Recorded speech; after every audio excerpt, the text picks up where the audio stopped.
How long and when did you discover your talents, your vocation, circumstances, events, experiences, emotions, etc.?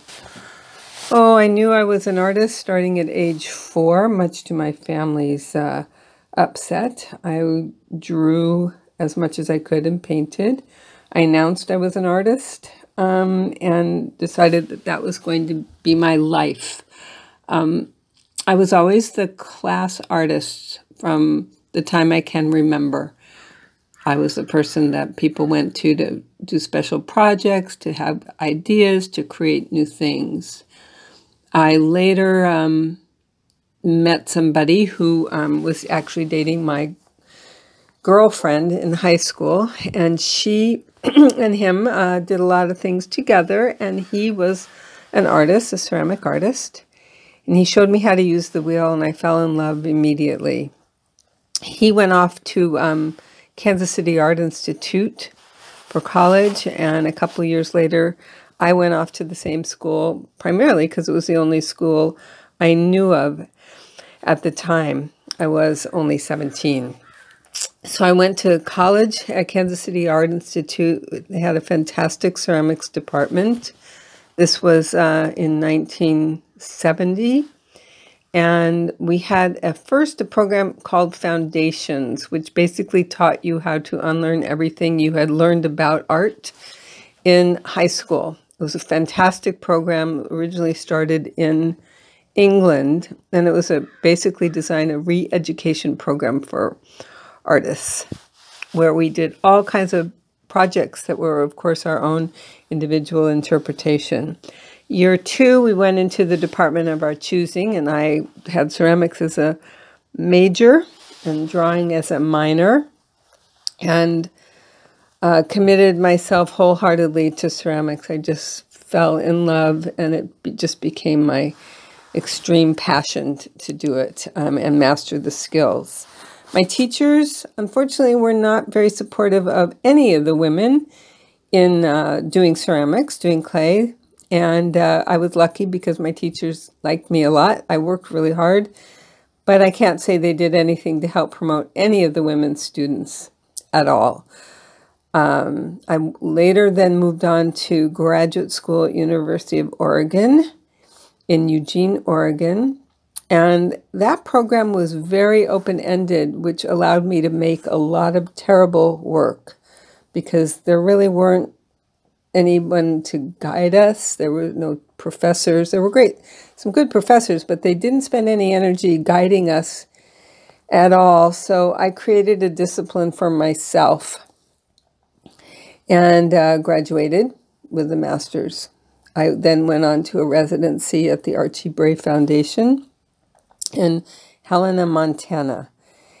And unbeknownst to me, I got there and I was the only resident artist because the directors were in the process of transitioning.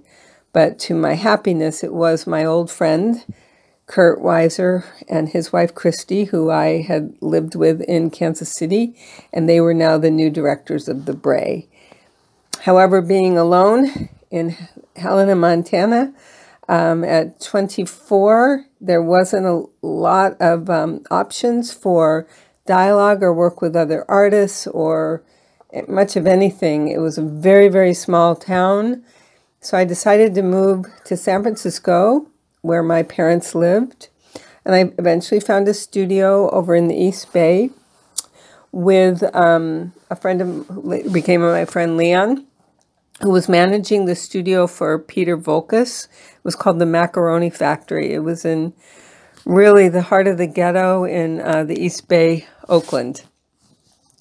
The huge factory that they had made into artist studios, and I went there and worked every day. It was really fantastic space, had all kinds of kilns and everything I could ever want. I knew all the while up to this point that I was very talented, but I had something else. I was extremely disciplined, which was one value that I really learned in college at Kansas City. And while we all know that there are people far more talented and those that are less talented, we eventually find our niche. I felt that my work at that point was an exploration. I liked the pieces I was making, but I always felt like something was missing, lacking, and wanted to do better. I strived to do better all the time. I became rather isolated in my practice because there were people slowly moving out of the macaroni factory. And then I decided to bring my studio in-house because traveling over to the East Bay was quite a bit of a commute. While I loved being over there, it was still a bit of a commute as I was living in the Sunset District of San Francisco. After a few years in the Bay Area, when I got married, and we moved down to Los Angeles for my husband's job. I went to Europe for an extended time and fell in love with being in France. I traveled all over, but particularly loved France. I came back inspired and set up my studio in West LA and started selling to local galleries and entering shows, developing a line of work that I could reproduce and sell. I was fairly successful at that and enjoyed it. Again, always having this feeling of something's missing, something's lacking. I'm not 100% pleased, but I kept on going.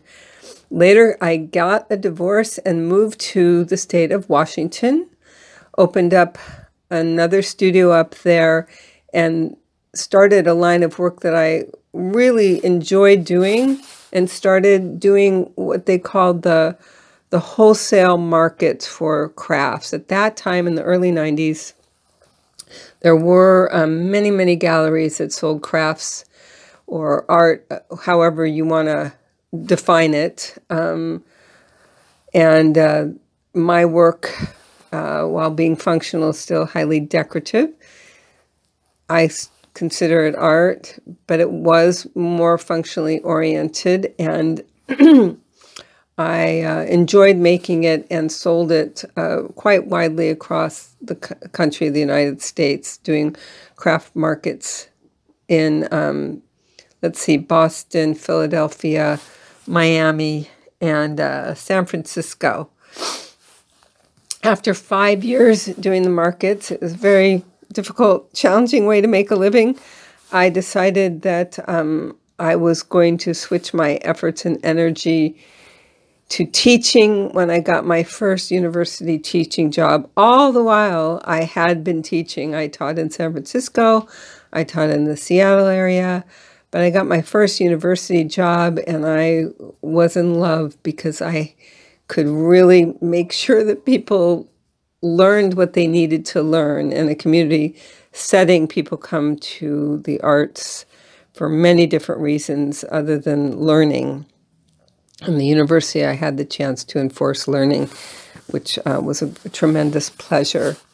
And I proceeded to go and try to find other teaching jobs so that I could continue making my work, teaching, which was my passion, and try to sustain myself as an artist. After many years working like that, I also worked as what they call an outside sales representative. So I would have some other regular income. I decided to move from the Seattle, Washington area and help my parents out. They were in Santa Barbara. And I thought it would be the last good year of my father's life. And as it turned out, it was. And I came down to Santa Barbara.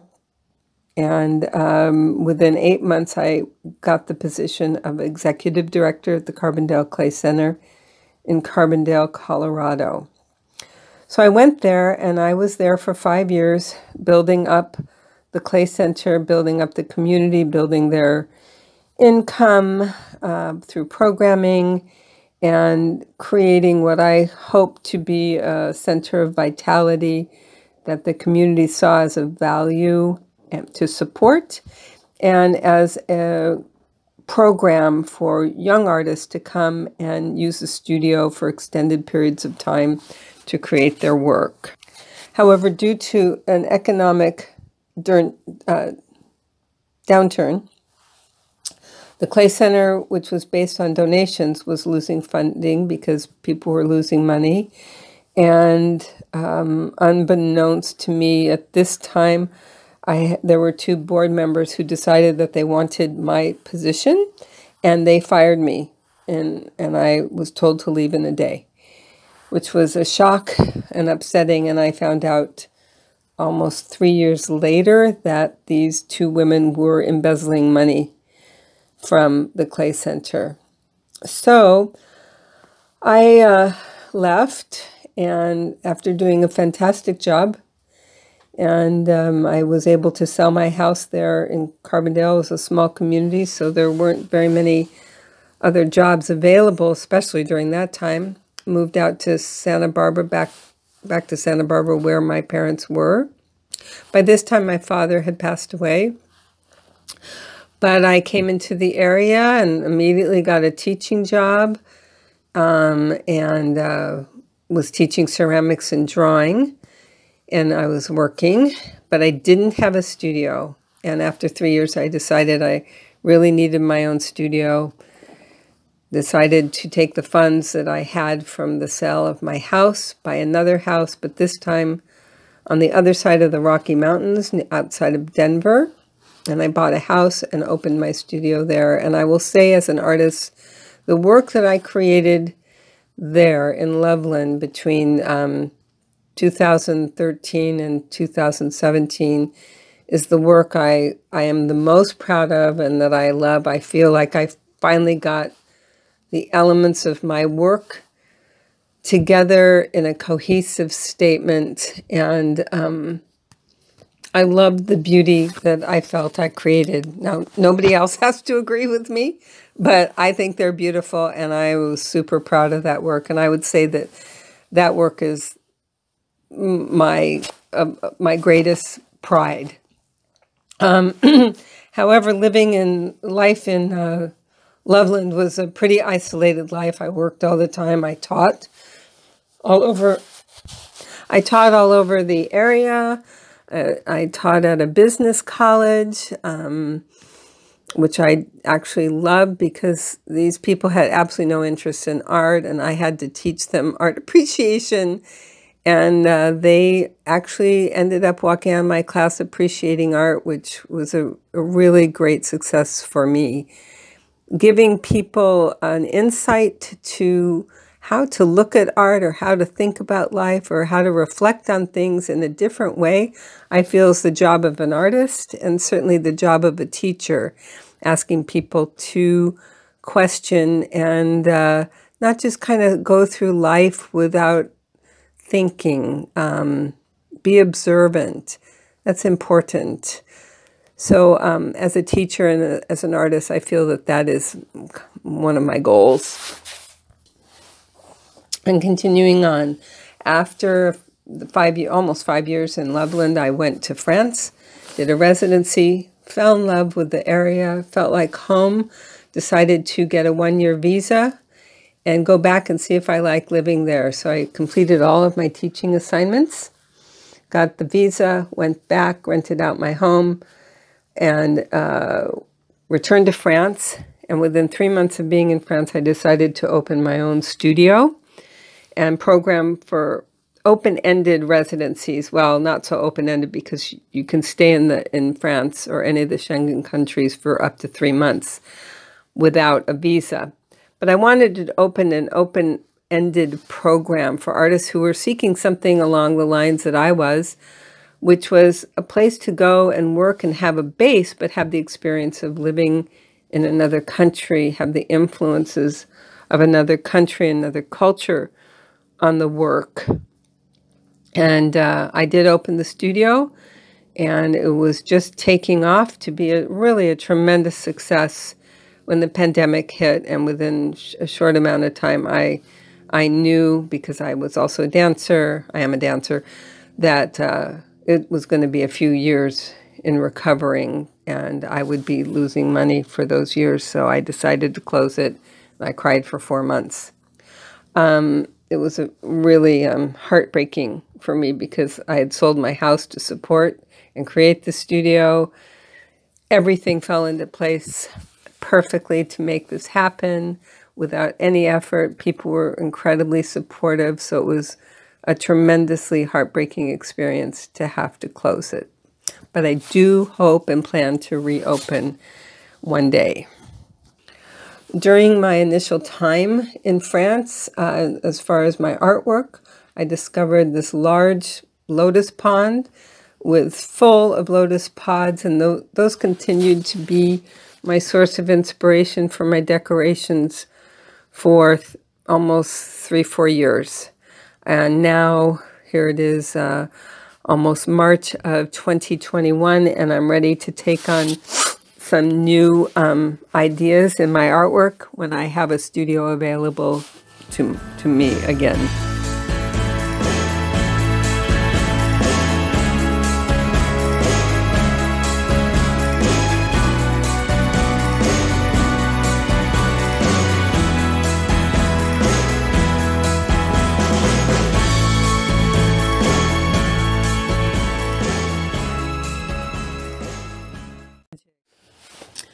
What or who inspires you? Nature, music, emotions, dreams, people, etc. Well, nature inspires me the most. The natural world is a continued fascination. I have a friend, an artist, who said his attitude was he never wanted to go to museums. He only wanted to go to museums of anthropology, archaeology. That's the only thing. He didn't want to look at the art. He wanted to see the natural world. I feel differently, of course. I get inspired by museums, but nature does inspire me. As I said in previous, my recent work was about these lotus pods, and my work in general for the last, I don't know, let's see, maybe 7-8 years has been inspired by seeds. And to me, seeds are like magic, because from one seed you have many fruit, and from many fruits you get many seeds, but each seed gives millions, and it's like a miracle. And I don't understand it, of course, scientifically, but I like the magic of it, the mystery of it, that one seed can give you so much. And seed pods in themselves, some are beautiful in form, some are not, but they're still magical creations of nature. I'm also inspired by cooking. I love to cook. In another life, I would be a chef. So how I cook and what I cook always needs the right plate, the right bowl, the right shape. And so those things influence me also. And I consider my work to be a cross between Japanese aesthetics and European aesthetics. It's kind of a melding, not conscious, it just works that way. I grew up with a lot of Japanese influences in my early life because my real father did business with Japan, so I was surrounded by Japanese art.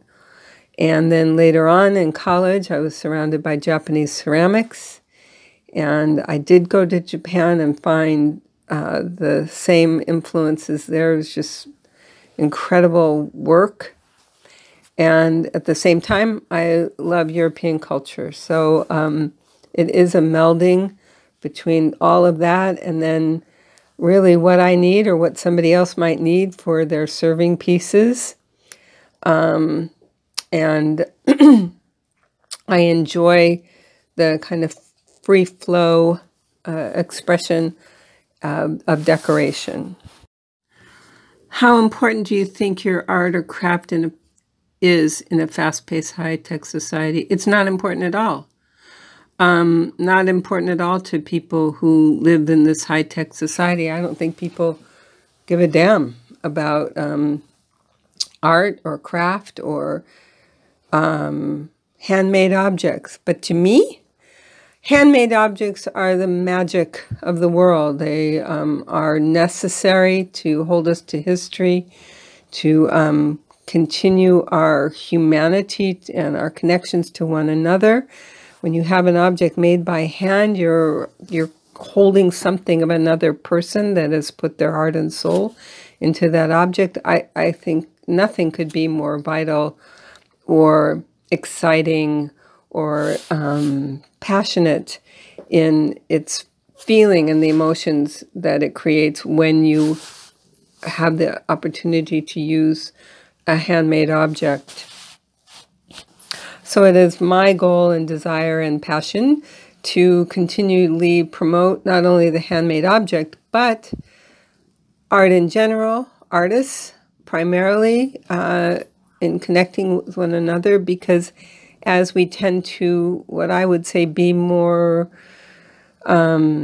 rare, because people don't have the courage to live their artwork or live their dream, I think it's very, very, very difficult in today's world, with especially the economy, and where people put a high value on electronics rather than learning, creating.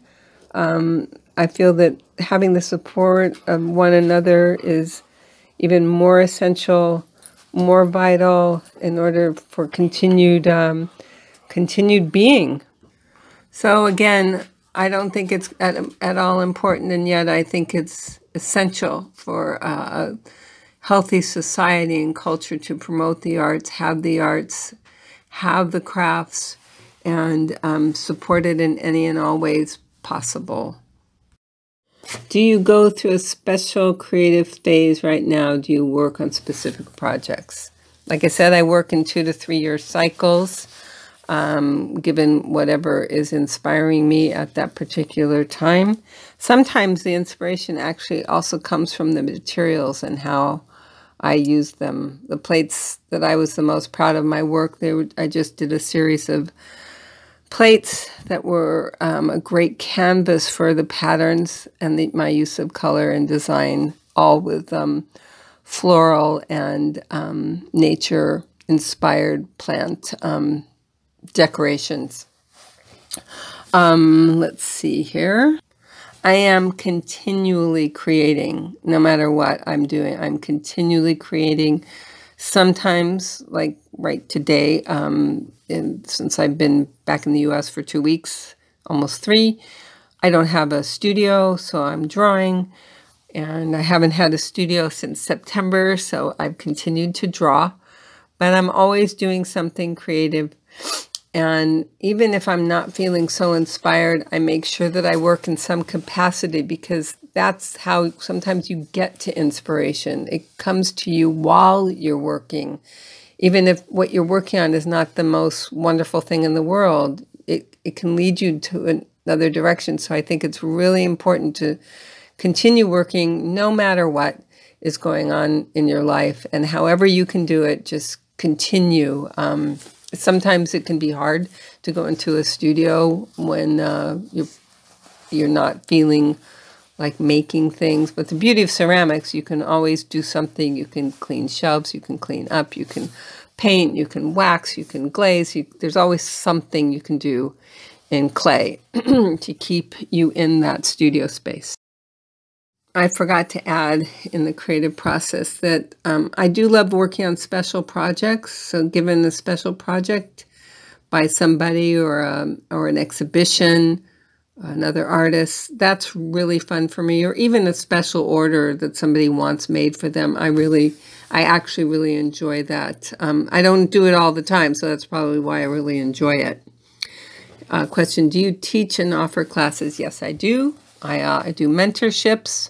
I love to teach, and I haven't offered classes in a while because of the studio, but I love to teach about art, drawing, and ceramics. So yes.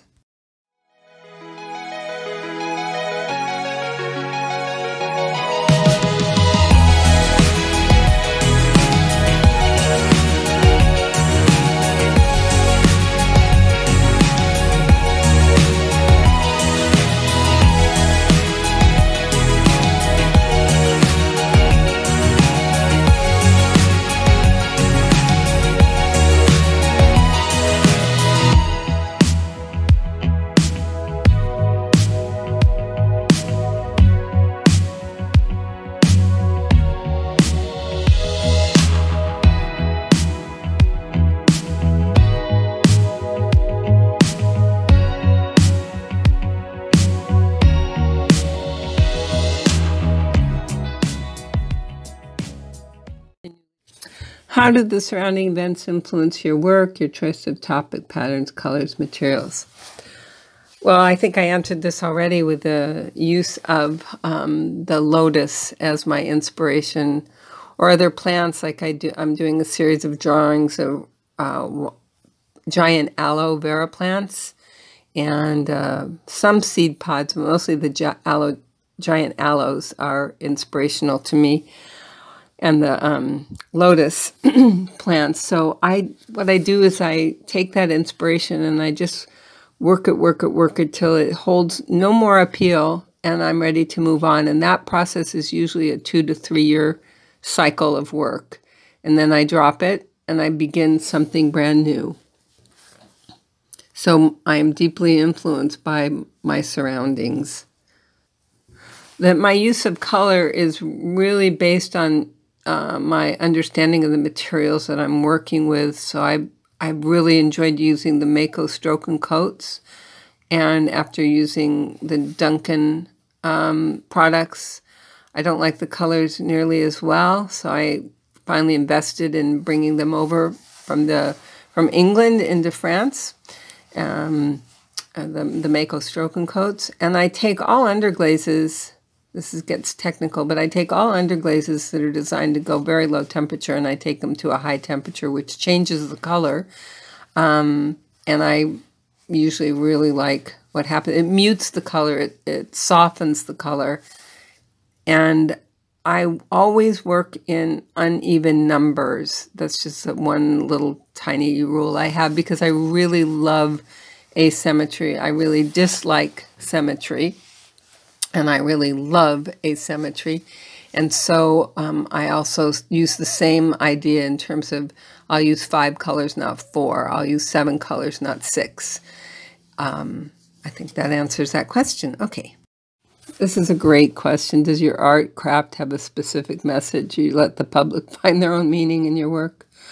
So have you noticed changes? No, I've not noticed any changes, but I laugh because I used to say my pots should be Rorschach tests because people saw things in the patterns of my creations that I never ever intended. They were just patterns of color to me, but they saw animals and all kinds of things. No, my work does not have a specific message. I think that my work is made to remind people about art and the use of ceramics in everyday life that has existed since the beginning of time. Of course, it's evolved through different cultures in different ways, using different materials, but my art is not message intended, as some can be very abstract and ambiguous in my opinion. I'm kind of a down-to-earth, concrete, realistic person, so I can't add any meaning to something where really it was the pleasure in the making that was the most inspiring. When you create, are you inside your art craft blending with your colors, materials, or are you outside keeping an objective view of your work? Oh my God, I'm completely in my work. I am not objective at all. Every once in a while I stop and I get scared. All of a sudden a moment of fear kicks in. I think, uh-oh, I don't want to wreck this. This is looking great. What do I do? And I go, oh, just overcome that fear and do what you want to do and you'll see what it comes out in the firing, because that's the beauty and the fun of ceramics, or the torture. And depending on how you look at it, you don't really know how something's going to come out until it comes out of the kiln. You can have a pretty good guess, but you don't really know. And sometimes it works, sometimes it doesn't, but you have to take that risk to just go for the idea no matter what, and then something will grow from there. So I am in the work completely, creating in the moment without a thought about being objective or critical or anything other than I'm in the moment and I'm channeling. And no, I do not have an intellectual process about this at all.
I love this question. The artist works in isolation most of the time. How do you make sure you do not alienate from your public? How do you liaise with them?